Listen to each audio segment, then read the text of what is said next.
secepatnya engkau mendengar. Berarti di dalam waktu yang paling sedikit, terimalah firman Tuhan paling banyak.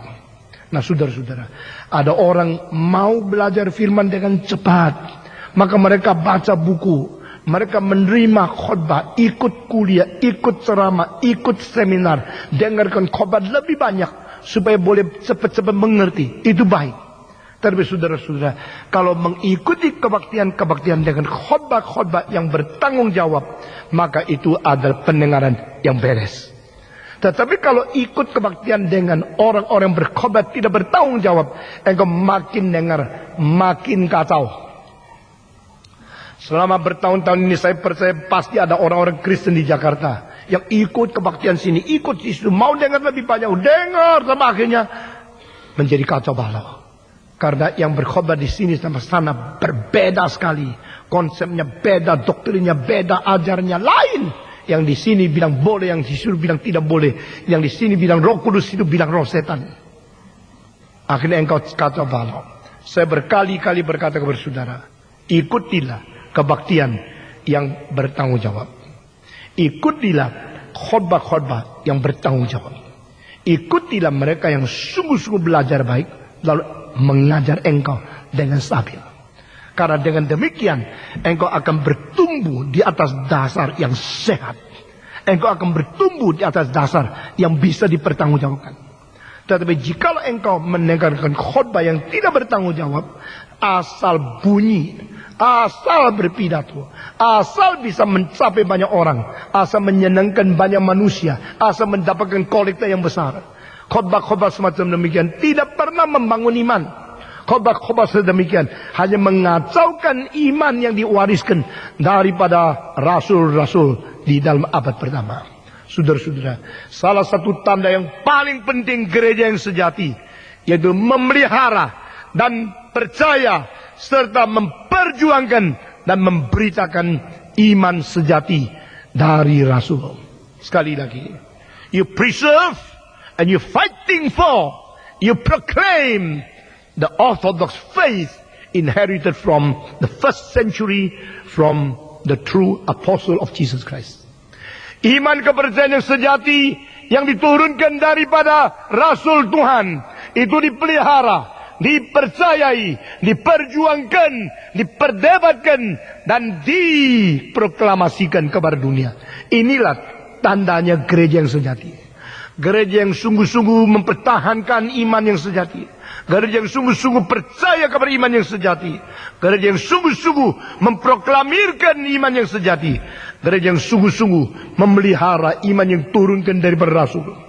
Sehingga engkau mesti dengar. Saudara-saudara, orang kalau bisu bukan karena dia tidak bisa ngomong. Orang bisu lidahnya baik. Orang bisu tali suaranya baik. Orang bisu asal usulnya sebabnya bukan karena sesuatu yang terjadi kekurangan di mulutnya. Orang yang bisu kekurangan pertama dan dasar kenapa dia bisu, penyebab adalah karena dia tidak bisa dengar. Saudara-saudara, orang yang tidak bisa dengar baik tak mungkin bicara dengan baik. Kenapa orang bisu? Kenapa orang tidak bisa bicara? Karena dia tidak dengar. Jadi dia tidak tahu apa itu suara. Karena dalam hidup dia tidak ada yang disebut dunia suara. Tidak ada yang disebut itu bersuara. Yang di dalam hidupnya adalah sunyi. Dia tidak dengar. Orang yang tidak dengar tak mungkin dia merefleksikan, mengikuti, meneladani suara yang dia dengar. Sehingga pendengaran itu menjadi penyebab dia bagaimana bersuara. Waktu dengar suara, oh dia tahu, oh dari telinganya tahu ada suara. Lalu dia berusaha untuk meniru, maka baru dia pakai lidah. Itu sebab semua suara yang keluar dari mulut seseorang dengan bahasa, dengan musik, dengan lagu yang dinyanyikan, itu adalah akibat imitasi pendengaran yang jelas.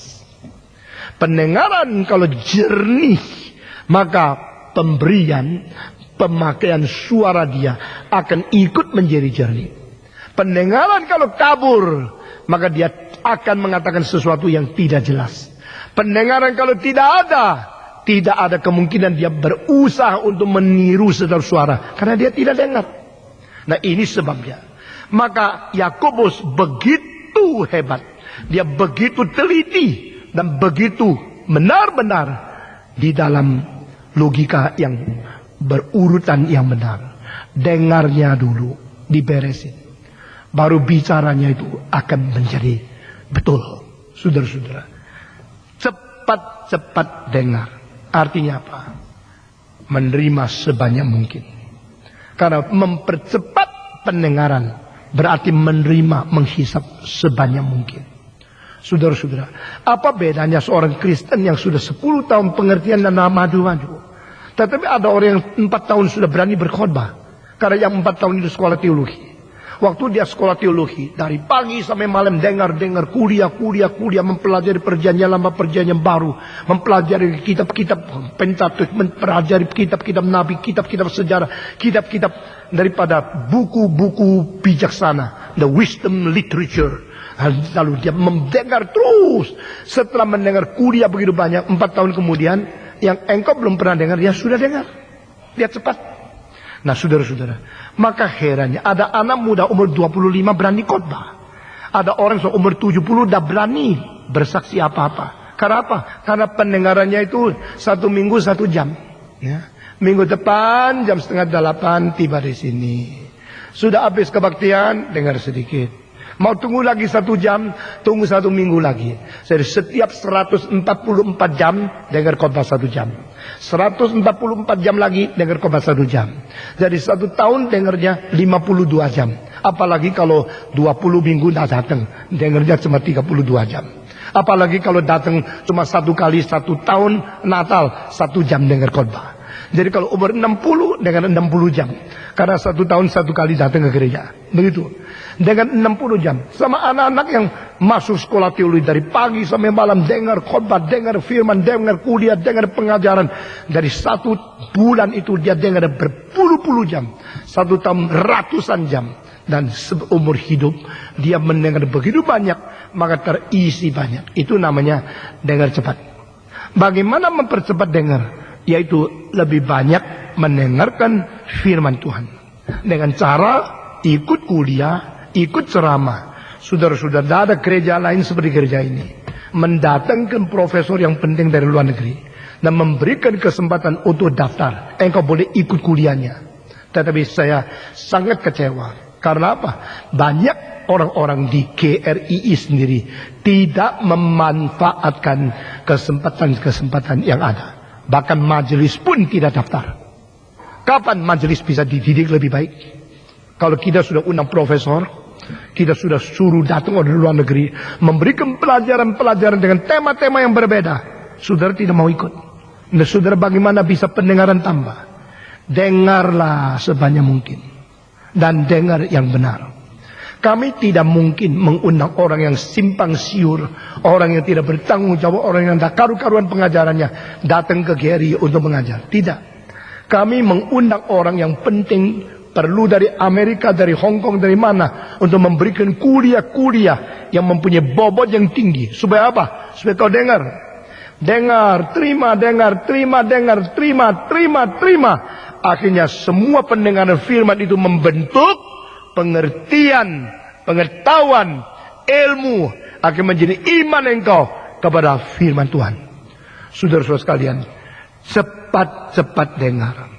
Ini pertama, supaya boleh menerima firman yang banyak. Artinya, cepat-cepat dengar, menumpuk pengertian yang cukup di dalam pertanggungjawaban kepada iman.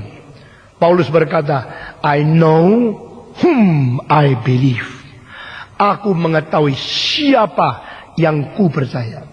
Percaya sama tahu yang dipercayai itu 2 hal yang berbeda. To believe and to know what you believe. To believe and to know whom you believe are different things. Beriman sesuatu hal terjadi dari reaksi jiwa. Tapi mengetahui apa yang diimani adalah sesuatu kerja berat daripada otak. Saudara-saudara, mengerti yang diimani perlu pikiran logika, perlu pengertian kognitif, perlu pendengaran yang cukup. Itu sebab cepat-cepat mendengar. Pertama, berarti ambil kesempatan yang ada, menerima segala sesuatu yang baik.